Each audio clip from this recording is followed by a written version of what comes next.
ਸਤਨਾਮ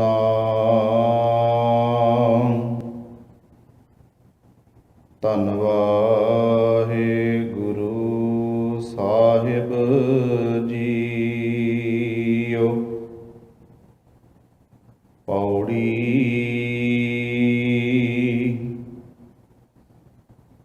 ਇਕ ਜੈਨੀ ਉੱਜੜ ਪਾਏ, ਧੁਰੋਂ ਖੁਆਇਆ। ਤਿਨ ਮੁਖ ਨਾਹੀ ਨਾਮ, ਨਾ ਤੀਰਥ ਨਹਾਇਆ। ਇਕ ਜੈਨੀ ਉੱਜੜ ਪਾਏ, ਧੁਰੋਂ ਖੁਆਇਆ।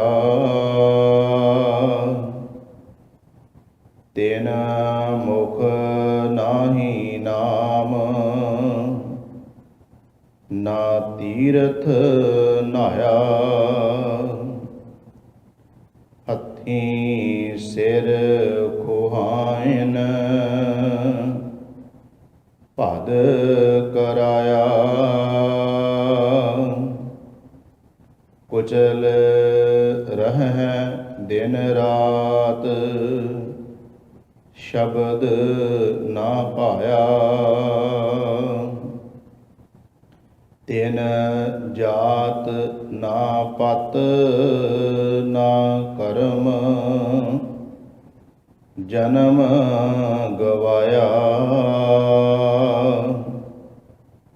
ਮਨ ਝੂਠਾ ਵਿਜਾਤ, ਝੂਠਾ ਖਾਇਆ। ਬਿਨ ਸ਼ਬਦੈ ਆਚਾਰ, ਨਾ ਕਿਨਹੀ ਪਾਇਆ। ਗੁਰਮੁਖ ਓੰਕਾਰ, ਸੱਚ ਸਮਾਇਆ। ਬਿਨ ਸ਼ਬਦੈ ਆਚਾਰ, ਨਾ ਕਿਨਹੀ ਪਾਇਆ। ਗੁਰਮੁਖ ਓੰਕਾਰ, ਸੱਚ ਸਮਾਇਆ। ਵਾਹਿਗੁਰੂ ਜੀ ਕਾ ਖਾਲਸਾ, ਵਾਹਿਗੁਰੂ ਜੀ ਕੀ ਫਤਿਹ। ਪਰਮ ਸਨਮਾਨਯੋਗ ਚਵਰ ਛਤਰ ਤਖਤ ਦੇ ਮਾਲਕ, ਜੁਗੋ ਜੁਗ ਅਟਲ ਧੰਨ ਧੰਨ ਸਤਿਗੁਰੂ ਗੁਰੂ ਗ੍ਰੰਥ ਸਾਹਿਬ ਸੱਚੇ ਪਾਤਸ਼ਾਹ ਮਹਾਰਾਜ ਜੀ ਦੀ ਪਾਵਨ ਪਵਿੱਤਰ ਹਜ਼ੂਰੀ ਅੰਦਰ ਸੁਭਾਇਮਾਨ ਗੁਰੂ ਸਵਾਰੇ ਸਤ ਸੰਗੀ ਜਨੋ, ਧੰਨ ਸਤਿਗੁਰੂ ਗੁਰੂ ਗ੍ਰੰਥ ਸਾਹਿਬ ਮਹਾਰਾਜ ਜੀ ਦੀ ਅਪਾਰ ਬਖਸ਼ਿਸ਼ ਰਹਿਮਤ ਹੋਈ ਹੈ। ਸ਼ਾਮ ਦੇ ਦੀਵਾਨ ਸਤਿਗੁਰੂ ਮਹਾਰਾਜ ਜੀ ਦੀ ਬਖਸ਼ਿਸ਼ ਦੇ ਨਾਲ ਸਜੇ ਹਨ, ਜਿਸ ਵਿੱਚ ਆਪ ਜੀਆਂ ਨੇ ਹਾਜ਼ਰੀ ਭਰ ਕੇ ਸਤਿਗੁਰੂ ਮਹਾਰਾਜ ਜੀ ਦੀ ਪਾਵਨ ਪਵਿੱਤਰ ਬਾਣੀ ਦੇ ਪਾਠ ਸਰਵਣ ਕੀਤੇ ਹਨ, ਗੁਰਬਾਣੀ ਕੀਰਤਨ ਸਰਵਣ ਕੀਤੇ ਹਨ। ਭਾਈ ਅਸ਼ੋਕ ਸਿੰਘ ਜੀ ਗੰਗਾ ਨਗਰ ਵਾਲੇ, ਉਹਨਾਂ ਦੇ ਰਾਗੀ ਜਥੇ ਪਾਸੋਂ ਸਤਿਗੁਰੂ ਗਰੀਬ ਨਵਾਜ ਪਾਤਸ਼ਾਹ ਮਹਾਰਾਜ ਜੀ ਦੀ ਬਖਸ਼ਿਸ਼ ਨਾਲ ਗੁਰਬਾਣੀ ਦੀ ਚੱਲ ਰਹੀ ਲੜੀਵਾਰ ਕਥਾ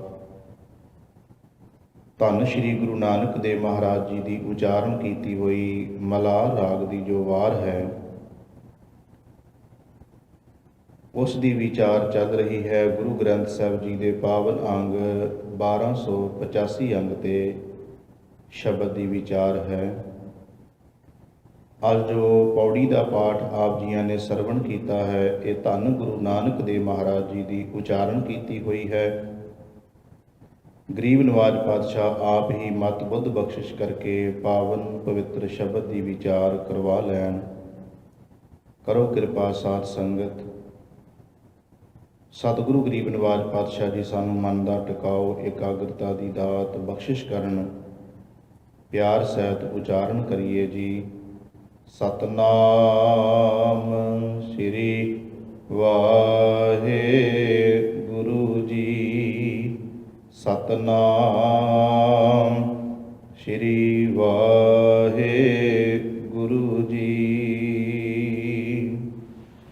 ਸਤਿਗੁਰੂ ਧੰਨ ਸ਼੍ਰੀ ਗੁਰੂ ਨਾਨਕ ਦੇਵ ਮਹਾਰਾਜ ਜੀ ਅੱਜ ਦੇ ਇਸ ਪਾਵਨ ਪਵਿੱਤਰ ਸ਼ਬਦ ਵਿੱਚ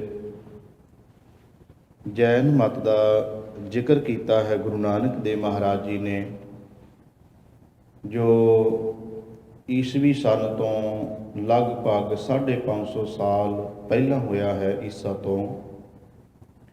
ਇਹਨਾਂ ਦੇ ਵੀ 24 ਅਵਤਾਰ ਮੰਨੇ ਗਏ ਹਨ ਤੇ ਲਾਸਟ ਵਾਲਾ ਜਿਹੜਾ ਸੀ ਉਹ ਮਹਾਵੀਰ ਜੈਨ ਜਿਹੜਾ ਹੈ ਇਹ ਆਪਣਾ ਰਾਜ ਭਾਗ ਛੱਡ ਕੇ ਤੇ ਇਸ ਨੇ ਇਹ ਜਿਹੜਾ ਮਤ ਸੀ ਚਲਾ ਦਿੱਤਾ, ਜਿਹਦੇ ਵਿੱਚ ਅਸਲੀ ਜਿਹੜਾ ਰਸਤਾ ਸੀ ਉਹਦੇ ਤੋਂ ਖੁੰਝੇ ਰਹੇ ਇਹ ਲੋਕ। ਅਸਲ ਵਿੱਚ ਜਦੋਂ ਹਿੰਦੁਸਤਾਨ ਦੀ ਦਾਸਤਾਨ ਨੂੰ ਅਸੀਂ ਦੇਖਦੇ ਹਾਂ ਤਾਂ ਹਿੰਦੁਸਤਾਨ ਦੀ ਦਾਸਤਾਨ ਦੇ ਵਿੱਚ ਇਹ ਚੀਜ਼ ਸਾਹਮਣੇ ਆਉਂਦੀ ਹੈ ਕਿ ਲੰਮਾ ਸਮਾਂ ਇਹ ਹਿੰਦੁਸਤਾਨ ਗੁਲਾਮ ਕਿਉਂ ਰਿਹਾ ਹੈ। ਉਹਦੇ ਕਾਰਨ ਕੁਝ ਇਹੀ ਸਨ ਕਿ ਅਸਲੀ ਜਿਹੜਾ ਮਾਰਗ ਸੀ ਉਹਦੇ ਤੋਂ ਪਤਾ ਨਹੀਂ ਕੀ ਕਾਰਨ ਬਣਿਆ ਕਿ ਲੋਕ ਕਿਉਂ ਖੁੰਝਦੇ ਰਹੇ। ਉਹਨਾਂ ਦੇ ਆਗੂ ਵੀ ਬੁੱਧ ਧਰਮ ਨੇ ਬੜੀ ਕ੍ਰਾਂਤੀ ਲਿਆਂਦੀ ਸੀ, ਇਹਦੇ ਵਿੱਚ ਕੋਈ ਸ਼ੱਕ ਵਾਲੀ ਗੱਲ ਨਹੀਂ ਹੈ। ਔਰ ਬੁੱਧ ਧਰਮ ਦੀਆਂ ਕਾਫੀ ਗੱਲਾਂ ਜਿਹੜੀਆਂ ਸਾਨੂੰ ਸਾਡੇ ਗੁਰਮਤਿ ਨਾਲ ਵੀ ਮੇਲ ਖਾਂਦੀਆਂ ਸਨ। ਜਿਵੇਂ ਬੁੱਤਾਂ ਦੇ ਬਹੁਤ ਵਿਰੁੱਧ ਸਨ, ਉਹ ਬੁੱਤ ਪੂਜਾ ਨਹੀਂ ਸੀ ਕਰਦੇ। ਅੱਜ ਦੇਖੋ ਉਹ ਧਰਮ ਜਿਹੜਾ ਹੈ ਉਹ ਕਿਤੇ ਕਿਤੇ ਟਾਵਾਂ ਹੀ ਕੋਈ ਰਹਿ ਗਿਆ ਹੈ, ਖਤਮ ਹੈ। ਕਿਉਂ ਖਤਮ ਹੋਇਆ? ਕਿਉਂਕਿ ਉਹਨਾਂ ਨੇ ਆਪਣਾ ਜਿਹੜਾ ਅਸਲੀ ਸਿਧਾਂਤ ਸੀ ਉਹਨੂੰ ਛੱਡ ਦਿੱਤਾ। ਜਦੋਂ ਉਹ ਲੋਕ ਇਸ ਆਰੀਆ ਸਮਾਜੀ ਹਿੰਦੂ ਧਰਮ ਦੇ ਮੁਤਾਬਕ ਇਹਨਾਂ ਦੇ ਮੁਤਾਬਕ ਕਰਮ ਕਾਂਡ ਕਰਨ ਲੱਗ ਪਏ, ਉਹਨਾਂ ਨੇ ਆਪਣੇ ਵਿੱਚ ਇਹਨਾਂ ਨੂੰ ਮਿਲਾ ਲਿਆ। ਜੈਨ ਮਤ ਦੀ ਵੀ ਜੇ ਗੱਲ ਕਰੀਏ ਤਾਂ ਜੈਨ ਮਤ ਵੀ ਅੱਜ ਜਿਹੜਾ ਹੈ ਉਹ ਲਗਭਗ ਕਹਿ ਲਓ ਤੁਸੀਂ ਹਿੰਦੂ ਧਰਮ ਦੇ ਵਿੱਚ ਹੀ ਮਿਲਿਆ ਪਿਆ ਹੈ, ਉਹਦਾ ਕੋਈ ਵੱਖਰਾਪਨ ਆਪਣਾ ਹੈ ਨਹੀਂ। ਇਹਨਾਂ ਲੋਕਾਂ ਦੀ ਕੋਸ਼ਿਸ਼ ਹੁਣ ਸਿੱਖ ਧਰਮ ਵਾਲੇ ਬੰਨੇ ਹੈ ਕਿ ਇਹਨਾਂ ਨੂੰ ਆਪਣੇ ਵਿੱਚ ਮਿਲਾਈਏ ਤੇ ਬਹੁਤਾਤਰ ਸਾਡੀਆਂ ਰੀਤੀਆਂ ਵੀ ਉਹ ਹਿੰਦੂ ਧਰਮ ਵਾਲੀਆਂ ਲਗਭਗ ਕਾਫੀ ਅਸੀਂ ਅਪਣਾਈਆਂ ਹੋਈਆਂ ਨੇ। ਮੈਂ ਜਿਹੜੀ ਬੇਨਤੀ ਕਰਨ ਲੱਗਿਆ ਕਿ ਸਤਿਗੁਰੂ ਗਰੀਬ ਨਵਾਜ ਪਾਤਸ਼ਾਹ ਧੰਨ ਗੁਰੂ ਨਾਨਕ ਦੇਵ ਮਹਾਰਾਜ ਨੇ ਜਦੋਂ ਤੱਕੀ ਸੰਸਾਰ ਦੀ ਹਾਲਤ ਤੇ ਸਭ ਨੇ ਹੀ ਵੇਖਿਆ ਸੀ ਵੀ ਇਹ ਲੋਕ ਜਿਹੜੇ ਹਨ ਅਸਲ ਵਿੱਚ ਇੰਨੇ ਗੁਲਾਮ ਹੋ ਚੁੱਕੇ ਨੇ ਤੇ ਗੁਲਾਮ ਹੋਣ ਦਾ ਕਾਰਨ ਇਹ ਸੀ ਕਿ ਗੁਰੂ ਨਾਨਕ ਸਾਹਿਬ ਮਹਾਰਾਜ ਨੇ ਵੇਖਿਆ ਵੀ ਇਹ ਚੱਕਰ ਕਿਹੜਿਆਂ 'ਚ ਪਏ ਹੋਏ ਨੇ। ਜੋਗੀ ਵੀ ਸਵਾਵਾਂ ਮਲੀ ਜਾਂਦੇ ਨੇ, ਸਿੱਧ ਵੀ ਛੁਪੇ ਹੋਏ ਨੇ, ਬ੍ਰਾਹਮਣ ਕਰਮਕਾਂਡੀ ਬਣਿਆ ਬੈਠਾ ਹੈ, ਕਾਜ਼ੀ ਜਿਹੜਾ ਹੈ ਉਹ ਵੀ ਆਪਣਾ ਧਰਮ ਛੱਡੀ ਬੈਠਾ ਹੈ, ਪ੍ਰਜਾ ਜਿਹੜੀ ਅਗਿਆਨ ਵੀ ਹੋਈ ਫਿਰਦੀ ਹੈ। ਸਾਹਿਬ ਨੇ ਜਿੱਥੇ ਉਹਨਾਂ ਲੋਕਾਂ ਨੂੰ ਦੋਸ਼ੀ ਕਿਹਾ ਹੈ ਕਿ ਰਾਜੇ ਸ਼ੀਂਹ ਮੁਕੱਦਮ ਕੁੱਤੇ ਕਹਿ ਦਿੱਤਾ, ਉੱਥੇ ਸਤਿਗੁਰੂ ਮਹਾਰਾਜ ਜੀ ਕਹਿੰਦੇ ਨੇ ਕਿ ਪ੍ਰਜਾ ਦਾ ਵੀ ਗੁਨਾਹ ਹੈ, ਇਹ ਵੀ ਦੋਸ਼ੀ ਹੈ ਕਿਉਂਕਿ ਗਿਆਨ ਤੋਂ ਹੀਣੀ ਹੈ। ਪ੍ਰਜਾ ਦੇ ਕੋਲੇ ਗਿਆਨ ਕੋਈ ਨਹੀਂ, ਸੂਝ-ਬੂਝ ਕੋਈ ਨਹੀਂ। ਇਹ ਵੀ ਪ੍ਰਜਾ ਵੀ ਜਿਹੜੀ ਹੈ ਇਹ ਗਿਆਨ ਤੋਂ ਸਖਣੀ ਹੋਣ ਕਰਕੇ, ਗਿਆਨ ਤੋਂ ਹੀਣੀ ਹੋਣ ਕਰਕੇ ਕਰਮ ਕਾਂਡੀ ਹੋ ਚੁੱਕੀ ਹੈ। ਤੇ ਸਤਿਗੁਰੂ ਮਹਾਰਾਜ ਜੀ ਨੇ ਜਦੋਂ ਫਿਰ ਇਸ ਦੁਨੀਆ ਦਾ ਭਰਮਣ ਕੀਤਾ ਗੁਰੂ ਨਾਨਕ ਦੇਵ ਮਹਾਰਾਜ ਜੀ ਨੇ, ਤੇ ਧੰਨ ਗੁਰੂ ਨਾਨਕ ਦੇਵ ਸੱਚੇ ਪਾਤਸ਼ਾਹ ਮਹਾਰਾਜ ਨੇ ਲੋਕਾਂ ਨੂੰ ਅਸਲ ਵਿੱਚ ਜੀਉਣਾ ਸਿਖਾਇਆ। ਧੰਨ ਗੁਰੂ ਨਾਨਕ ਦੇਵ ਮਹਾਰਾਜ ਨੇ ਲੋਕਾਂ ਦੇ ਅੰਦਰ ਵੀਰ ਰਸ ਪੈਦਾ ਕੀਤਾ ਹੈ। ਗੁਰੂ ਨਾਨਕ ਦੇਵ ਮਹਾਰਾਜ ਨੇ ਸਹੀ ਮਾਰਗ ਲੋਕਾਂ ਨੂੰ ਦੱਸਿਆ ਕਿ ਛੱਡੋ ਕਰਮ ਕਾਂਡ ਜਿਹੜੇ ਹਨ, ਸੱਚ ਦੇ ਮਾਰਗ ਤੇ ਚੱਲੋ। ਧੰਨ ਗੁਰੂ ਨਾਨਕ ਦੇਵ ਮਹਾਰਾਜ ਨੇ ਇੱਥੋਂ ਤੱਕ ਸ਼ਬਦ ਕਹਿ ਦਿੱਤੇ ਕਿ ਭਾਈ ਜੇ ਜੀਵੈ ਪਤ ਲੱਥੀ ਜਾਏ ਸਭ ਹਰਾਮ, ਜੇਤਾ ਕਿਛ ਖਾਏ। ਭਾਈ ਜੇ ਇੱਜ਼ਤ ਹੀ ਨਹੀਂ ਹੈ, ਪਤ ਹੀ ਨਹੀਂ ਹੈ ਤੇ ਤੁਹਾਡਾ ਖਾਣਾ ਪੀਣਾ ਸਭ ਹਰਾਮ ਹੈ। ਗੁਰੂ ਨਾਨਕ ਦੇਵ ਸੱਚੇ ਪਾਤਸ਼ਾਹ ਮਹਾਰਾਜ ਜਿਹੜੇ ਫੋਕੇ ਕਰਮ ਕਾਂਡ ਇੱਥੇ ਲੋਕ ਕਰ ਰਹੇ ਸਨ, ਧੰਨ ਗੁਰੂ ਨਾਨਕ ਦੇਵ ਮਹਾਰਾਜ ਨੇ ਉਹਦੇ ਵਿਰੁੱਧ ਵਿੱਚ ਬੜੀ ਆਵਾਜ਼ ਉਠਾਈ ਹੈ। ਸਤਿਗੁਰੂ ਮਹਾਰਾਜ ਨੇ ਕਿਹਾ ਕਿਸੇ ਕਰਮ ਕਾਂਡ ਦੀ ਲੋੜ ਕੋਈ ਨਹੀਂ, ਉਸ ਨਿਰੰਕਾਰ ਪਰਮਾਤਮਾ ਵਾਹਿਗੁਰੂ ਦੀ ਵਡਿਆਈ ਕਰੋ, ਆਪਣੀ ਕਿਰਤ ਕਰੋ ਤੇ ਮਨੁੱਖਤਾ ਦਾ ਭਲਾ ਕਰੋ। ਇਹ ਸਿਧਾਂਤ ਗੁਰੂ ਨਾਨਕ ਸਾਹਿਬ ਨੇ ਦਿੱਤਾ ਕਿ ਕਿਰਤ ਕਰੋ, ਨਾਮ ਜਪੋ ਤੇ ਵੰਡ ਛਕੋ ਦਾ। ਧੰਨ ਸ਼੍ਰੀ ਗੁਰੂ ਨਾਨਕ ਦੇਵ ਮਹਾਰਾਜ ਜੀ ਅੱਜ ਦੇ ਸ਼ਬਦ ਵਿੱਚ ਕਹਿ ਰਹੇ ਨੇ ਕਿ ਜੈਨ ਮਤ ਵਾਲਿਆਂ ਦਾ ਕੀ ਧਰਮ ਬਣ ਗਿਆ ਸੀ। ਆਖਿਰਕਾਰ ਇਹ ਜੈਨ ਮਤ ਕਿਉਂ ਖਤਮ ਹੋਇਆ? ਧੰਨ ਗੁਰੂ ਨਾਨਕ ਦੇਵ ਮਹਾਰਾਜ ਜੀ ਕਹਿੰਦੇ ਆ ਦੇਖੋ ਕਿਹੜੀ ਇਹ ਮਰਜ਼ਾਦਾ ਬਣਾ ਕੇ ਬੈਠੇ ਨੇ। ਸਾਹਿਬ ਧੰਨ ਸ਼੍ਰੀ ਗੁਰੂ ਨਾਨਕ ਦੇਵ ਮਹਾਰਾਜ ਜੀ ਸ਼ਬਦ ਅੰਦਰ ਕਿਰਪਾ ਕਰ ਰਹੇ ਨੇ। ਇੱਕ ਜੈਨੀ ਉੱਜੜ ਪਾਏ ਧੁਰੋਂ ਖੁਆਇਆ। ਸਭ ਕਹਿੰਦੇ ਉੱਜੜ ਰਸਤੇ, ਭਾਵ ਕਿ ਉੱਜੜ ਦਾ ਮਤਲਬ ਹੈ ਕੁਰਾਹੇ ਪੈ ਗਏ, ਅਸਲੀ ਰਸਤੇ ਤੋਂ ਖੁੰਝ ਗਏ। ਧੰਨ ਗੁਰੂ ਨਾਨਕ ਦੇਵ ਮਹਾਰਾਜ ਕਹਿੰਦੇ ਖੁਆਰ ਹੋ ਗਏ, ਕਹਿ ਲਓ ਕਿ ਮੁੱਢ ਤੋਂ ਹੀ ਖੁਆਰ ਹੋ ਗਏ। ਕੁਝ ਵਿਦਵਾਨ ਇਹਦੇ ਅਰਥ ਕਰਦੇ ਨੇ ਕਿ ਪਰਮਾਤਮਾ ਨੇ ਇਹਨਾਂ ਨੂੰ ਖੁਆਰ ਕਰ ਦਿੱਤਾ। ਪਰਮਾਤਮਾ ਕਿਸੇ ਨੂੰ ਖੁਆਰ ਨਹੀਂ ਕਰਦਾ, ਪਰਮਾਤਮਾ ਤੇ ਹਰ ਇੱਕ ਨੂੰ ਸੂਝ ਬੂਝ ਦਿੰਦਾ ਹੈ। ਮਨੁੱਖ ਆਪਣੀ ਮੱਤ ਕਰਕੇ, ਆਪਣੀ ਬੁੱਧੀ ਵਰਤ ਕੇ ਖੁਆਰ ਹੋ ਜਾਂਦਾ ਹੈ ਪਰਮਾਤਮਾ ਤੋਂ ਟੁੱਟ ਕੇ। ਜਦੋਂ ਉਹਦੇ ਅਸਲੀ ਨਿਯਮ ਨੂੰ ਜੀਵ ਨਹੀਂ ਸਮਝਦਾ ਤੇ ਆਪਣੀਆਂ ਮਰਜ਼ੀਆਂ ਕਰਦਾ ਹੈ ਤੇ ਸਾਹਿਬ ਜੀ ਕਹਿੰਦੇ ਫਿਰ ਖੁਆਰ ਹੋ ਜਾਂਦਾ। ਇਹ ਜੈਨ ਮਤ ਵਾਲੇ ਵੀ ਖੁਆਰ ਹੋ ਗਏ। ਸਾਹਿਬ ਜੀ ਕਹਿੰਦੇ ਤਿੰਨ ਮੁਖ ਨਾਹੀ ਨਾਮ ਨਾ ਤੀਰਥ ਨਹਾਇਆ। ਸਤਿਗੁਰੂ ਮਹਾਰਾਜ ਜੀ ਕਹਿੰਦੇ ਉਹਨਾਂ ਦੇ ਮੁਖ ਵਿੱਚ ਕਦੀ ਪਰਮਾਤਮਾ ਦਾ ਨਾਮ ਨਹੀਂ ਹੈ ਤੇ ਨਾ ਹੀ ਉਹਨਾਂ ਜੀਵਾਂ ਨੇ ਕਿਤੇ ਇਸ ਗੁਰੂ ਰੂਪੀ ਤੀਰਥ ਉੱਤੇ ਜਾ ਕੇ ਕਿਤੇ ਇਸ਼ਨਾਨ ਵੀ ਨਹੀਂ ਕੀਤਾ। ਸਤਿਗੁਰੂ ਗੁਰੂ ਨਾਨਕ ਦੇਵ ਮਹਾਰਾਜ ਜੀ ਦਾ ਇੱਕ ਹੋਰ ਸ਼ਬਦ ਹੈ ਗੁਰੂ ਗ੍ਰੰਥ ਸਾਹਿਬ ਮਹਾਰਾਜ ਜੀ ਦੀ ਪਾਵਨ ਪਵਿੱਤਰ ਬਾਣੀ ਅੰਦਰ ਮਾਸ ਰਾਗ ਵਿੱਚ, ਉਹਦੇ ਵਿੱਚ ਵੀ ਸਾਹਿਬ ਨੇ ਜੈਨੀਆਂ ਦਾ ਜ਼ਿਕਰ ਕੀਤਾ। ਉਹ ਵੀ ਸ਼ਬਦ ਗੁਰੂ ਨਾਨਕ ਦੇਵ ਜੀ ਦਾ ਹੈ। ਉਹਦੇ ਵਿੱਚ ਸਾਹਿਬ ਕਹਿੰਦੇ ਨੇ ਸਿਰ ਖੋਹਾਏ ਪੀਹੈ ਮਲ ਵਾਣੀ ਝੂਠਾ ਮੰਗ ਮੰਗ ਖਾਹੀ। ਕੀ ਕਰਦੇ ਹਨ ਜੈਨ ਮਤ ਵਾਲੇ? ਸਤਿਗੁਰੂ ਮਹਾਰਾਜ ਜੀ ਕਹਿੰਦੇ ਸਿਰ ਖੋਹਾਏ ਪੀਹੈ ਮਲਵਾਣੀ। ਮਲਵਾਣੀ ਦਾ ਅਰਥ ਹੈ ਮੈਲਾ ਪਾਣੀ, ਗੰਦਾ ਪਾਣੀ ਪੀਂਦੇ ਨੇ। ਕਿਉਂ ਪੀਂਦੇ ਨੇ ਗੰਦਾ ਪਾਣੀ? ਉਹ ਕਹਿੰਦੇ ਸਾਫ਼ ਸ਼ੁੱਧ ਪਾਣੀ ਦੇ ਵਿੱਚ ਜੀਵ ਹੁੰਦੇ ਨੇ ਤੇ ਇਸ ਕਰਕੇ ਉਹ ਜੀਵ ਹੱਤਿਆ ਹੋ ਜਾਏਗੀ। ਧੰਨ ਗੁਰੂ ਨਾਨਕ ਦੇਵ ਮਹਾਰਾਜ ਜੀ ਕਹਿੰਦੇ ਨੇ ਆਪਣਾ ਸਿਰ ਜਿਹੜਾ ਹੈ ਇਹਨੂੰ ਖੋਹਦੇ ਕਿਸ ਤਰ੍ਹਾਂ ਨੇ? ਸਾਹਿਬ ਜੀ ਕਹਿੰਦੇ ਨੇ ਇਹ ਆਪਣੇ ਸਿਰ ਦੇ ਵਾਲਾਂ ਨੂੰ ਕਟਾਉਂਦੇ ਨਹੀਂ ਹਨ ਤੇ ਪਰ ਕਟਾਉਣ ਤੋਂ ਬਿਨਾਂ ਹੀ ਕਰਦੇ ਕੀ ਨੇ? ਫਿਰ ਵੀ ਸਿਰ ਦੇ ਵਾਲ ਕਿਉਂ ਨਹੀਂ? ਸਾਹਿਬ ਕਹਿੰਦੇ ਨੇ ਉਹਨਾਂ ਵਾਲਾਂ ਨੂੰ ਕਟਾਉਂਦੇ ਨਹੀਂ, ਪਰ ਇਹ ਕੀ ਕਰਦੇ ਨੇ? ਇੱਕ ਬੰਦਾ ਉਹ ਲਾਗੇ ਸਵਾਹ ਰੱਖ ਲੈਂਦਾ ਤੇ ਸਵਾਹ ਦੇ ਨਾਲ ਉਹ ਆਪਣੇ ਹੱਥਾਂ ਨੂੰ ਸਵਾਹ ਲਾਉਂਦਾ, ਫਿਰ ਇੱਕ ਵਾਲ ਕੁੱਟਦਾ, ਫਿਰ ਸਵਾਹ ਲਾਉਂਦਾ ਤਾਂ ਕਿ ਉਹ ਵਾਲ ਜਿਹੜਾ ਹੱਥ ਤਿਲਕੇ ਨਾ, ਇਸ ਕਰਕੇ ਉਹ ਸਵਾਹ ਲਾਉਂਦਾ ਹੈ। ਸਾਹਿਬ ਜੀ ਕਹਿੰਦੇ ਦੇਖੋ ਇਹਨਾਂ ਨੂੰ ਅਜੇ ਤੱਕ ਇਹ ਨਹੀਂ ਸਮਝ ਆਈ ਵੀ ਕੱਲਾ ਕੱਲਾ ਵਾਲ ਸਿਰ ਦਾ ਪੁੱਟ ਦਿੰਦੇ ਨੇ। ਦੱਸੋ ਇਹਦੇ ਨਾਲ ਰੱਬ ਦੀ ਪ੍ਰਾਪਤੀ ਦਾ ਕੋਈ ਸੰਬੰਧ ਹੈ? ਸਾਹਿਬ ਜੀ ਕਹਿੰਦੇ ਸਗੋਂ ਪਰਮਾਤਮਾ ਵਾਹਿਗੁਰੂ ਦੀ ਕਰੋਪੀ ਹਾਸਲ ਕਰਨੀ ਹੈ ਕਿ ਉਹਦੇ ਨਿਯਮ ਨੂੰ ਮੰਨਣਾ ਸੀ, ਉਹਦੇ ਹੁਕਮ ਨੂੰ ਮੰਨਣਾ ਸੀ। ਭਗਤ ਕਬੀਰ ਸਾਹਿਬ ਜੀ ਨੇ ਬੜੇ ਪਿਆਰੇ ਸ਼ਬਦ ਕਹੇ ਨੇ ਕੇਸਾਂ ਦੇ ਸੰਬੰਧ ਵਿੱਚ। ਭਗਤ ਕਬੀਰ ਸਾਹਿਬ ਜੀ ਕਹਿੰਦੇ ਨੇ ਦੋ ਤਰ੍ਹਾਂ ਦੇ ਲੋਕ ਸਨ। ਇੱਕ ਉਹ ਸੀ ਜਿਹੜੇ ਜੈਨ ਮਤ ਵਾਲੇ ਆਪਣੇ ਸਾਰੇ ਕੱਲੇ ਕੱਲੇ ਵਾਲ ਨੂੰ ਪੁੱਟ ਲਿਆ। ਇੱਕ ਉਹ ਲੋਕ ਸੀ ਜਿਨ੍ਹਾਂ ਨੇ ਜਟਾਵਾਂ ਬਣਾ ਲਈਆਂ, ਬੋੜ ਦਾ ਦੁੱਧ ਲਾ ਲਾ ਕੇ ਤੇ ਇਹਨਾਂ ਕੇਸਾਂ ਦੀ ਬੇਅਦਬੀ ਉਹਨਾਂ ਨੇ ਵੀ ਕੀਤੀ ਹੈ। ਉਹਦੇ ਵਿੱਚ ਭਗਤ ਕਬੀਰ ਸਾਹਿਬ ਜੀ ਨੇ ਬੜਾ ਪਿਆਰਾ ਸ਼ਬਦ ਕਿਹਾ। ਭਗਤ ਜੀ ਕਹਿੰਦੇ ਨੇ ਕਬੀਰ ਪ੍ਰੀਤ ਇੱਕ ਸਿਉਂ ਕੀਏ ਆਨ ਦੁਬਦਾ ਜਾਏ ਭਾਵੇਂ ਲਾਂਬੇ ਕੇਸ ਕਰ ਭਾਵੇਂ ਘਰੜ ਮੁੰਡਾਏ। ਹੁਣ ਇਹਦੇ ਅਰਥ ਕਈ ਵਾਰ ਜਿਹੜੇ ਦੇਹਧਾਰੀ ਲੋਕ ਨੇ, ਨੂਰ ਮੇਲਗੇ ਹੋਏ, ਚਾਹੇ ਝੂਠੇ ਸੌਦੇ ਵਾਲੇ ਹੋਏ, ਚਾਹੇ ਰਾਧਾ ਸੁਆਮੀਏ ਹੋਏ, ਚਾਹੇ ਦੂਜਾ ਤੀਜਾ ਜਿੰਨੇ ਵੀ ਹਨ, ਇਹ ਸਾਰੇ ਦੇ ਸਾਰੇ ਇਸ ਭਗਤ ਕਬੀਰ ਸਾਹਿਬ ਦੇ ਸ਼ਬਦ ਨੂੰ ਲੈ ਕੇ ਉਹ ਇਹਦੇ ਅਰਥ ਇਹ ਕਰਦੇ ਨੇ ਕਿ ਭਗਤ ਕਬੀਰ ਸਾਹਿਬ ਕਹਿੰਦੇ ਨੇ ਕਿ ਭਾਵੇਂ ਕੇਸ ਲੰਮੇ ਕਰ ਲਓ ਤੇ ਭਾਵੇਂ ਕਟਾ ਦਿਓ, ਇਹਦੇ ਨਾਲ ਰੱਬ ਦੀ ਪ੍ਰਾਪਤੀ ਨਹੀਂ। ਪਰ ਗੁਰਮੁਖੋ ਉਸ ਪੰਕਤੀ ਨੂੰ ਚੰਗੀ ਤਰ੍ਹਾਂ ਪੜਾਂਗੇ ਤਾਂ ਉਹਦੇ ਵਿੱਚ ਭਗਤ ਕਬੀਰ ਸਾਹਿਬ ਕਹਿੰਦੇ ਪ੍ਰੀਤ ਕਬੀਰ ਪ੍ਰੀਤ ਇੱਕ ਸਿਉਂ ਕੀਏ ਆਨ ਦੁਬਦਾ ਜਾਏ। ਇਸ ਨੂੰ ਪਹਿਲਾਂ ਸਮਝਣਾ ਜ਼ਰੂਰੀ ਹੈ ਕਿ ਭਗਤ ਕਬੀਰ ਸਾਹਿਬ ਕਹਿੰਦੇ ਇੱਕ ਪਰਮਾਤਮਾ ਨਾਲ ਪਿਆਰ ਕਰ, ਅੰਦਰ ਦੀਆਂ ਸਾਰੀਆਂ ਦੁਬਦਾਵਾਂ ਛੱਡ ਦੇ। ਜਿਹੜਾ ਪਰਮਾਤਮਾ ਨੂੰ ਪਿਆਰ ਕਰੇਗਾ ਤੇ ਪਰਮਾਤਮਾ ਦੀ ਬਖਸ਼ੀ ਦਾਤ ਨੂੰ ਵੀ ਤਾਂ ਪਿਆਰ ਕਰੇਗਾ ਹੀ ਨਾ। ਇਹ ਕੇਸ ਪਰਮਾਤਮਾ ਦੀ ਦਾਤ ਨੇ, ਉਹਦੀ ਦਾਤ ਹੋਣ ਕਰਕੇ ਕੇਸਾਂ ਨੂੰ ਵੀ ਪਿਆਰ ਕਰੇਗਾ ਜੀਵ। ਤਾਂ ਜਦੋਂ ਪਰਮਾਤਮਾ ਨਾਲ ਹੀ ਪਿਆਰ ਕੋਈ ਨਹੀਂ ਹੈ ਤਾਂ ਜੀਵ ਕੇਸਾਂ ਨਾਲ ਪਿਆਰ ਕਿਵੇਂ ਕਰੇਗਾ? ਭਗਤ ਕਬੀਰ ਸਾਹਿਬ ਜੀ ਕਹਿੰਦੇ ਨੇ ਜਦੋਂ ਇੱਕ ਪਰਮਾਤਮਾ ਦੇ ਨਾਲ ਪਿਆਰ ਬਣਾ ਦੇਗਾ ਫਿਰ ਉਹਨੂੰ ਸਮਝ ਆ ਜਾਏਗੀ ਕਿ ਮੇਰੇ ਪਰਮਾਤਮਾ ਨੇ ਮੈਨੂੰ ਇਹ ਜਿਹੜੇ ਕੇਸ ਦਿੱਤੇ ਨੇ ਉਹਦੇ ਹੁਕਮ ਵਿੱਚ ਆਏ ਨੇ, ਉਹਦੀ ਰਜ਼ਾ ਨੂੰ ਮੰਨੇਗਾ ਤੇ ਕੇਸਾਂ ਨੂੰ ਕਟਾਏਗਾ ਨਹੀਂ। ਭਗਤ ਕਬੀਰ ਸਾਹਿਬ ਕਹਿੰਦੇ ਇੱਕ ਇਹਨਾਂ ਨੂੰ ਵਧਾਉਣ 'ਚ ਲੱਗੇ ਰਹੇ ਕਿ ਜਟਾਵਾਂ ਬਣਾ ਲਈਏ, ਉਹਨਾਂ ਨੂੰ ਵੀ ਸਮਝ ਨਾ ਆਈ। ਇੱਕ ਇਹਨਾਂ ਕੱਲੇ ਕੱਲੇ ਵਾਲਿਆਂ ਨੂੰ ਪੁੱਟਦੇ ਰਹੇ, ਸਮਝ ਉਹ ਵੀ ਨਾ ਆਈ। ਅੱਗੇ ਚੱਲ ਕੇ ਭਗਤ ਕਬੀਰ ਸਾਹਿਬ ਨੇ ਹੋਰ ਵੀ ਕਲੀਅਰ ਕਰ ਦਿੱਤਾ। ਭਗਤ ਕਬੀਰ ਸਾਹਿਬ ਜੀ ਕਹਿੰਦੇ ਕਬੀਰ ਮਨ ਮੁੰਡਿਆ ਨਹੀਂ ਕੇਸ ਮੁੰਡਾਏ ਕਾਏ। ਬਈ ਜਿਹੜਾ ਮਨ ਸੀ ਇਹਦੇ ਘੇਰੇ ਘੇਰੇ ਜੋ ਕੁਝ ਬਣਿਆ ਪਿਆ ਹੈ, ਭਗਤ ਕਬੀਰ ਸਾਹਿਬ ਕਹਿੰਦੇ ਉਹਦੇ ਸ਼ੁੱਧਤਾ ਵਾਲੇ ਬੰਨੇ, ਮਨ ਨੂੰ ਸਵਾਰਨ ਵਾਲੇ ਬੰਨੇ ਧਿਆਨ ਨਹੀਂ ਦਿੱਤਾ ਤੇ ਤੂੰ ਕੇਸ ਮਨਾਉਣ ਵਿੱਚ ਲੱਗ ਗਿਆ ਹੈ। ਦੱਸ ਇਹਨਾਂ ਕੇਸਾਂ ਨੇ ਤੇਰਾ ਕੀ ਵਿਗਾੜਿਆ ਹੈ? ਇਹ ਤਾਂ ਪਰਮਾਤਮਾ ਨੇ ਤੈਨੂੰ ਸੁੰਦਰਤਾ ਦਿੱਤੀ ਸੀ ਪਰ ਤੂੰ ਸੁੰਦਰਤਾ ਰਹਿਣ ਨਹੀਂ ਦਿੱਤੀ ਉਸ ਪਰਮਾਤਮਾ ਦੀ। ਬੇਨਤੀ ਕਰ ਰਿਹਾ ਧੰਨ ਗੁਰੂ ਨਾਨਕ ਦੇਵ ਮਹਾਰਾਜ ਜੀ ਕਹਿੰਦੇ ਕੀ ਕਰਦੇ ਨੇ ਜੈਨੀ? ਸਿਰ ਖੁਹਾਏ ਪੀਏ ਮਲਵਾਣੀ ਝੂਠਾ ਮੰਗ ਮੰਗ ਖਾਈ। ਇਹ ਕੀ ਕਰਦੇ ਨੇ, ਅਨਾਜ ਰੋਟੀ ਜਿਹੜੀ ਤਾਜ਼ੀ ਨਹੀਂ ਖਾਂਦੇ। ਹੁਣ ਉਹ ਜੈਨ ਮਤ ਰਿਹਾ ਨਹੀਂ ਹੈ ਜਿਨ੍ਹਾਂ ਦੀ ਇਹ ਜ਼ਿਕਰ ਹੋ ਰਿਹਾ ਹੈ। ਹੁਣ ਤਾਂ ਜੈਨੀ ਦਿਨ ਦੇ ਵਿੱਚ ਹੋ ਸਕਦਾ 4-4 ਵਾਰ ਨਹਾਉਂਦੇ ਹੋਣਗੇ, ਬੜੇ ਸਾਫ਼ ਸੁਥਰੇ ਰਹਿੰਦੇ ਨੇ, ਪਰ ਇਹਨਾਂ ਦਾ ਮਤ ਜਿਹੜਾ ਸ਼ੁਰੂ ਹੋਇਆ ਤੇ ਇਹਨਾਂ ਦੇ ਗੁਰੂ ਨੇ ਜੋ ਕੁਝ ਇਹਨਾਂ ਨੂੰ ਦਿੱਤਾ, ਗੁਰੂ ਨਾਨਕ ਸਾਹਿਬ ਉਹਦਾ ਜ਼ਿਕਰ ਕਰ ਰਹੇ ਨੇ।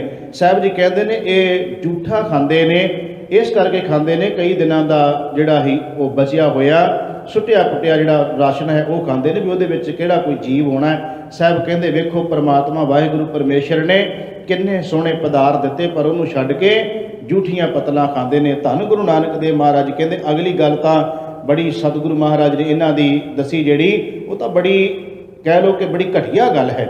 ਸਾਹਿਬ ਕਹਿੰਦੇ ਨੇ ਫੋਲ ਫਦੀਹਤ ਮੂੰਹ ਲੈਣ ਪੜਾਸਾਂ, ਇਹ ਜਦੋਂ ਜਾਂਦੇ ਨੇ ਵਿਸ਼ਟਾ ਕਰਦੇ ਨੇ ਉਹਨੂੰ ਤੀਲੇ ਨਾਲ ਫੋਲਦੇ ਨੇ, ਗੁਰਬਾਣੀ ਦਾ ਵਚਨ ਹੈ। ਸਾਹਿਬ ਜੀ ਕਹਿੰਦੇ ਨੇ ਜਦੋਂ ਵਿਸ਼ਟਾ ਕਰਦੇ ਨੇ ਤੀਲੇ ਨਾਲ ਉਹਨੂੰ ਸਾਰੇ ਵਿਸ਼ਟੇ ਨੂੰ ਫਰੋਲ ਦਿੰਦੇ ਨੇ। ਤੇ ਉਹਨੂੰ ਕਿਉਂ ਫਰੋਲਦੇ? ਸਤਿਗੁਰੂ ਮਹਾਰਾਜ ਜੀ ਕਹਿੰਦੇ ਨੇ ਗੰਦੀਆਂ ਪੜਾਸਾਂ ਲੈਂਦੇ ਨੇ। ਤੇ ਕਿਉਂ ਫੋਲਦੇ ਨੇ? ਵੀ ਇਹਦੇ ਵਿੱਚ ਵੀ ਕਿਤੇ ਜਾਨਵਰ ਨਾ ਕੋਈ ਮਰ ਜਾਵੇ। ਦੱਸੋ ਇਹੋ ਜਿਹੇ ਬੰਦੇ ਕੀ ਸਮਾਜ ਦਾ ਸਵਾਰ ਸਕਦੇ ਸਨ? ਇਹੋ ਜਿਹੇ ਬੰਦਿਆਂ ਦੇ ਕਰਕੇ ਤੇ ਸਮਾਜ ਜਿਹੜਾ ਹੈ ਹਿੰਦੁਸਤਾਨ ਗੁਲਾਮ ਹੀ ਨਹੀਂ ਸੀ ਹੋਣਾ, ਤੇ ਹੋਰ ਕੀ ਹੋਣਾ ਸੀ? ਜਿਹੜੇ ਬੰਦੇ ਆਪਣੇ ਵਿਸ਼ਟਾ ਨੂੰ ਫੋਲਦੇ ਫਿਰਦੇ ਨੇ, ਗੰਦਗੀ ਨੂੰ ਫੋਲਦੇ ਫਿਰਦੇ ਨੇ, ਇਹਦੇ 'ਚੋਂ ਧਰਮ ਲੱਭਦੇ ਫਿਰਦੇ ਨੇ। ਧੰਨ ਗੁਰੂ ਨਾਨਕ ਦੇਵ ਮਹਾਰਾਜ ਕਹਿੰਦੇ ਦੇਖੋ ਇਹਨਾਂ ਦੀ ਹਾਲਤ ਕੀ ਹੈ। ਫੋਲ ਫਦੀਹਤ ਮੂੰਹ ਲੈਣ ਪੜਾਸਾਂ, ਤੇ ਪਾਣੀ ਦੇਖ ਸੰਗਾਈ, ਪਾਣੀ ਵੇਖ ਕੇ ਤਾਂ ਉਹਨਾਂ ਨੂੰ ਸੰਗੇ ਆ ਜਾਂਦੀ ਹੈ ਨਾ, ਪਾਣੀ ਦੇ ਤਾਂ ਕਿਤੇ ਨੇੜੇ ਵੀ ਨਹੀਂ ਜਾਂਦੇ। ਤੇ ਸਾਹਿਬ ਜੀ ਕਹਿੰਦੇ ਪਾਣੀ ਇਹ ਨਹੀਂ ਕਿ ਪੀਂਦੇ ਨਹੀਂ, ਪੀਂਦੇ ਨੇ ਪਾਣੀ, ਪਰ ਕਈ ਦਿਨਾਂ ਦਾ ਰੱਖਿਆ ਹੋਇਆ ਪਾਣੀ ਉਹਨੂੰ ਉਬਾਲ ਕੇ ਪੀਣਾ, ਤਾਂ ਕਿ ਉਹਦੇ ਵਿੱਚੋਂ ਕੋਈ ਜਾਨਵਰ ਜਿਹੜਾ ਹੈ ਉਹ ਕਿਤੇ ਤਾਜ਼ੇ ਪਾਣੀ ਵਿੱਚ ਕਹਿੰਦੇ ਜੀਵ ਹੁੰਦੇ ਨੇ। ਪਰ ਸਤਿਗੁਰੂ ਮਹਾਰਾਜ ਜੀ ਦੀ ਬਾਣੀ ਨੇ ਕਿਹਾ ਪਹਿਲਾ ਪਾਣੀ ਜੀਓ ਹੈ, ਜਿਤ ਹਰਿਆ ਸਭ ਕੋਏ। ਭਈ ਪਾਣੀ ਦੇ ਨਾਲ ਹੀ ਤਾਂ ਸਾਰਾ ਜੀਵਨ ਹੈ। ਤੇ ਪਾਣੀ ਨੂੰ ਕਿੰਨਾ ਉੱਚਾ ਦਰਜਾ ਦਿੱਤਾ ਸਾਹਿਬ ਨੇ, ਪਵਨ ਗੁਰੂ ਪਾਣੀ ਪਿਤਾ। ਸਤਿਗੁਰੂ ਮਹਾਰਾਜ ਨੇ ਪਿਤਾ ਸਮਾਨ ਕਿਹਾ ਹੈ। ਤੋ ਸਾਹਿਬ ਗੁਰੂ ਨਾਨਕ ਦੇਵ ਮਹਾਰਾਜ ਕਹਿੰਦੇ ਪਾਣੀ ਨੂੰ ਵੇਖ ਕੇ ਸੰਗਦੇ ਨੇ, ਕਦੇ ਇਸ਼ਨਾਨ ਨਹੀਂ ਕਰਦੇ। ਧੰਨ ਗੁਰੂ ਨਾਨਕ ਦੇਵ ਜੀ ਕਹਿੰਦੇ ਨੇ ਭੇਡਾਂ ਵਾਂਗੀ ਸਿਰ ਖੁਹਾਇਨ ਭਰੀਨ ਹੱਥ ਸਵਾਈ, ਆਪਣੇ ਜਿਹੜੇ ਵਾਲ ਨੇ, ਆਪਣੇ ਜਿਹੜੇ ਕੇਸ ਨੇ, ਉਹ ਭੇਡਾਂ ਵਾਂਗੂ ਮਨਾ ਦਿੰਦੇ ਨੇ, ਕਟਾ ਦਿੰਦੇ ਨੇ, ਭਾਵ ਕਿ ਕੱਲਾ ਕੱਲਾ ਵਾਲ ਭਰੀਨ ਹੱਥ ਸਵਾਈ, ਹੱਥ ਸਵਾਹ ਨਾਲ ਭਰ ਕੇ ਹੱਥ ਵਿੱਚ ਸਵਾਹ ਲੈ ਕੇ ਕੱਲੇ ਕੱਲੇ ਵਾਲ ਨੂੰ ਪੁੱਟਦੇ ਹਨ। ਸਾਹਿਬ ਜੀ ਕਹਿੰਦੇ ਮਾਓ ਪੀਓ ਕੀ ਕਿਰਤ ਗਵਾਇਣ ਟੱਬਰ ਰੋਵਣ ਧਾਹੀ। ਸਤਿਗੁਰੂ ਕਹਿੰਦੇ ਉਹਨਾਂ ਦੇ ਟੱਬਰ ਰੋਂਦੇ ਫਿਰਦੇ ਨੇ, ਆਪ ਤੋਂ ਚਲੇ ਗਏ ਬਾਹਰ ਜੰਗਲਾਂ 'ਚ। ਮਾਂ ਪਿਓ ਤੋਂ ਕਿਰਤ ਤੋਂ ਭਾਵ ਹੈ ਆਪਣੀ ਕਿਰਤ ਛੱਡ ਦਿੱਤੀ, ਕੰਮਕਾਰ ਛੱਡ ਦਿੱਤਾ। ਤੇ ਸਾਹਿਬ ਜੀ ਕਹਿੰਦੇ ਟੱਬਰ ਉਹਨਾਂ ਦੇ ਰੋਂਦੇ ਫਿਰਦੇ ਹਨ। ਧੰਨ ਗੁਰੂ ਨਾਨਕ ਦੇਵ ਜੀ ਕਹਿੰਦੇ ਸਦਾ ਕੁਚੀਲ ਰਹਿ ਦਿਨ ਰਾਤੀ ਮੱਥੇ ਟਿੱਕੇ ਨਾਹੀ। ਸਤਿਗੁਰੂ ਮਹਾਰਾਜ ਜੀ ਕਹਿੰਦੇ ਕਦੀ ਵੀ ਆਪਣਾ ਉਹਨਾਂ ਨੇ ਸਰੀਰ ਨਹੀਂ ਸਾਫ਼ ਕੀਤਾ, ਤੇ ਸਦਾ ਹੀ ਮੈਲੇ ਕੁਚੀਲੇ ਰਹਿੰਦੇ ਹਨ। ਸਾਹਿਬ ਜੀ ਕਹਿੰਦੇ ਨੇ ਝੁੰਡੀ ਪਾਇਨ ਬਹਿਨ ਨਿਤ ਮਰਨੇ, ਦੜ ਦੀਵਾਨ ਨਾ ਜਾਹੀ। ਕਦੀ ਸੰਗਤ ਵਿੱਚ ਨਹੀਂ ਉਹ ਗਏ, ਕਦੀ ਧਰਮ ਅਸਥਾਨ 'ਤੇ ਨਹੀਂ ਗਏ, ਕਦੀ ਵੀ ਉਹ ਜਿੱਥੇ ਪਰਮੇਸ਼ਰ ਦੀ ਗੱਲ ਹੁੰਦੀ ਹੋਵੇ। ਸਤਿਗੁਰੂ ਮਹਾਰਾਜ ਜੀ ਕਹਿੰਦੇ ਜੈਨ ਮਤ ਵਾਲੇ ਕਦੀ ਉੱਥੇ ਨਹੀਂ ਗਏ ਕਿ ਜਿੱਥੇ ਰੱਬ ਦੀ ਪਰਮੇਸ਼ਰ ਦੀ ਉਸਤਤ ਹੁੰਦੀ ਹੋਵੇ। ਕਦੀ ਉਸ ਸਭਾ ਵਿੱਚ ਨਹੀਂ ਗਏ, ਕਦੀ ਉਸ ਧਾਰਮਿਕ ਅਸਥਾਨ 'ਤੇ ਨਹੀਂ ਜਾਂਦੇ। ਧੰਨ ਗੁਰੂ ਨਾਨਕ ਦੇਵ ਮਹਾਰਾਜ ਜੀ ਕਹਿੰਦੇ ਨੇ ਅਗਲੀ ਗੱਲ ਲੱਕੀ ਕਾਸੇ ਹੱਥੀਂ ਫੁੰਮਣ ਅੱਗੋਂ ਪਿੱਛੀ ਜਾਹੀ। ਸਤਿਗੁਰੂ ਮਹਾਰਾਜ ਜੀ ਕਹਿੰਦੇ ਨੇ ਕਾਸੇ ਆਪਣੇ ਲੱਕਾਂ ਨਾਲ ਬੰਨੇ ਹੋਏ ਨੇ, ਤੇ ਹੱਥਾਂ ਦੇ ਵਿੱਚ ਫੁੰਮਣ ਦਾ ਅਰਥ ਹੈ ਕਿ ਉਹਨਾਂ ਨੇ ਇੱਕ ਝਾੜੂ ਬਣਾਇਆ ਹੁੰਦਾ ਸੀ, ਬੜਾ ਮੁਲਾਇਮ ਜਿਹਾ ਝਾੜੂ ਹਾਥੀਂ ਤਿਆਰ ਕਰਨਾ, ਤੇ ਉਸ ਝਾੜੂ ਨੂੰ ਜਿਹੜਾ ਸੀ ਸੂਤ ਦਾ ਬਣਾਇਆ ਹੋਇਆ ਝਾੜੂ ਆਪਣੇ ਹੱਥਾਂ ਵਿੱਚ ਰੱਖਣਾ। ਜਦੋਂ ਅਗਲੇ ਬੰਦੇ ਨੇ ਤੁਰਨਾ ਉਹਨੇ ਅਗਲੇ ਬੰਨੇ ਝਾੜੂ ਫੇਰੀ ਜਾਣਾ, ਤੇ ਕਤਾਰ 'ਚ ਤੁਰਦੇ ਸਨ, ਮਗਰਲੇ ਬੰਦੇ ਉਹਦੇ ਮਗਰ ਤੁਰਦੇ ਸਨ। ਕਤਾਰ ਬਣਾ ਕੇ ਤੁਰਨਾ, ਅਗਲੇ ਨੇ ਝਾੜੂ ਫੇਰੀ ਜਾਣਾ ਤੇ ਤੁਰੇ ਜਾਣਾ, ਮਗਰੇ ਨੇ ਉਸੇ ਲਾਈਨ ਦੇ ਵਿੱਚ ਹੀ ਤੁਰੇ ਜਾਣਾ। ਧੰਨ ਗੁਰੂ ਨਾਨਕ ਦੇਵ ਜੀ ਕਹਿੰਦੇ ਨੇ ਇਹ ਇਹਨਾਂ ਲੋਕਾਂ ਦੀ ਹਾਲਤ ਹੈ। ਫਿਰ ਸਾਹਿਬ ਕਹਿੰਦੇ ਮੈਂ ਇਹਨਾਂ ਲੋਕਾਂ ਨੂੰ ਕੀ ਕਵਾਂ, ਨਾ ਹੋਏ ਜੋਗੀ, ਨਾ ਹੋਏ ਜੰਗਮ, ਨਾ ਹੋਏ ਕਾਜੀ ਮੁੱਲਾ। ਸਤਿਗੁਰੂ ਕਹਿੰਦੇ ਮੈਂ ਇਹਨਾਂ ਨੂੰ ਨਾ ਜੋਗੀ ਕਹਿ ਸਕਦਾ, ਨਾ ਇਹਨਾਂ ਨੂੰ ਮੈਂ ਜੰਗਮ ਜੈਨੀ ਕਹਿ ਸਕਦਾ, ਨਾ ਇਹ ਕਾਜੀ ਕਹਿ ਸਕਦਾ, ਨਾ ਕੋਈ ਮਲਾਣਾ ਮੁੱਲਾ ਇਹਨਾਂ ਨੂੰ ਮੈਂ ਕਹਿ ਸਕਦਾ। ਇਹ ਕਿਹੜੇ ਮਤ ਨੂੰ ਧਾਰਨ ਕੀਤਾ ਹੋਇਆ? ਤੇ ਸਤਿਗੁਰੂ ਮਹਾਰਾਜ ਜੀ ਕਹਿੰਦੇ ਨੇ ਇਹਨਾਂ ਨੂੰ ਅਜੇ ਤੱਕ ਸਮਝ ਨਾ ਆਈ। ਫਿਰ ਧੰਨ ਗੁਰੂ ਨਾਨਕ ਦੇਵ ਜੀ ਆਪਣਾ ਸਿਧਾਂਤ ਕੀ ਦਿੰਦੇ ਨੇ? ਕਹਿੰਦੇ ਜੀਆਂ ਮਾਰ ਜੀਵਾਲੈ ਸੋਈ ਅਵਰ ਨਾ ਕੋਈ ਰੱਖੇ। ਭਈ ਤੁਸੀਂ ਕੌਣ ਹੁੰਦੇ ਹੋ? ਇਹਨਾਂ ਜੀਵਾਂ ਨੂੰ ਬਚਾਉਣ ਵਾਲੇ ਤੇ ਮਾਰਨ ਵਾਲੇ, ਜੀਵਾਂ ਨੂੰ ਪੈਦਾ ਕਰਨ ਵਾਲਾ ਵੀ ਉਹੀ ਹੈ ਤੇ ਜੀਵਾਂ ਨੂੰ ਮਾਰਨ ਵਾਲਾ ਵੀ ਉਹੀ ਹੈ। ਸਤਿਗੁਰੂ ਮਹਾਰਾਜ ਜੀ ਕਹਿੰਦੇ ਨੇ ਦਾਨੋ ਤੇ ਇਸ਼ਨਾਨੋ ਵੰਝੇ, ਪਸ ਪਈ ਸਿਰ ਖੁੱਥੇ। ਸਤਿਗੁਰੂ ਮਹਾਰਾਜ ਜੀ ਕਹਿੰਦੇ ਇਹਨਾਂ ਨੇ ਇਸ਼ਨਾਨ ਤੋਂ ਵਾਂਝੇ ਰਹਿ ਗਏ, ਦਾਨ ਤੋਂ ਭਾਵ ਕਿ ਪਰਉਪਕਾਰ ਤੋਂ ਵੀ ਵਾਂਝੇ ਰਹਿ ਗਏ। ਨਾ ਕੋਈ ਪਰਉਪਕਾਰ, ਨਾ ਕੋਈ ਇਸ਼ਨਾਨ। ਤੇ ਸਤਿਗੁਰੂ ਮਹਾਰਾਜ ਜੀ ਕਹਿੰਦੇ ਨੇ ਆਪਣੇ ਸਿਰਾਂ ਦੇ ਵਿੱਚ ਸਵਾਵਾਂ ਪਾਈ ਫਿਰਦੇ ਨੇ। ਧੰਨ ਸ਼੍ਰੀ ਗੁਰੂ ਨਾਨਕ ਦੇਵ ਮਹਾਰਾਜ ਜੀ ਨੇ ਫਿਰ ਅਖੀਰ ਵਿੱਚ ਕਿਆ ਕਹਿਣ ਲੱਗੇ, ਗੁਰੂ ਸਮੁੰਦ ਨਦੀ ਸਭ ਸਿੱਖੀ। ਭਈ ਗੁਰੂ ਇੱਕ ਸਮੁੰਦਰ ਦੀ ਤਰ੍ਹਾਂ ਹੈ, ਸਾਗਰ ਦੀ ਤਰ੍ਹਾਂ ਹੈ। ਤੇ ਸਿੱਖ ਜਿਹੜੇ ਹਨ, ਸਤਿਗੁਰੂ ਗਰੀਬ ਨਿਵਾਜ ਪਾਤਸ਼ਾਹ ਮਹਾਰਾਜ ਜੀ ਕਹਿੰਦੇ ਉਸ ਦੇ ਵਿੱਚ ਇਸ਼ਨਾਨ ਕਰਦੇ ਨੇ। ਤੇ ਸਾਹਿਬ ਕਹਿੰਦੇ ਪਰ ਇਹਨਾਂ ਕਦੇ ਨਹੀਂ ਕੀਤਾ, ਨਹਾਤੈ ਜਿਸ ਵਡਿਆਈ। ਭਈ ਸਿੱਖ ਜਿਹੜੇ ਨੇ ਗੁਰੂ ਰੂਪ ਨਦੀ ਵਿੱਚ, ਗੁਰੂ ਰੂਪ ਸਮੁੰਦਰ ਦੇ ਵਿੱਚ ਇਸ਼ਨਾਨ ਕਰਦੇ ਨੇ ਤੇ ਵਡਿਆਈ ਪਾਉਂਦੇ ਨੇ।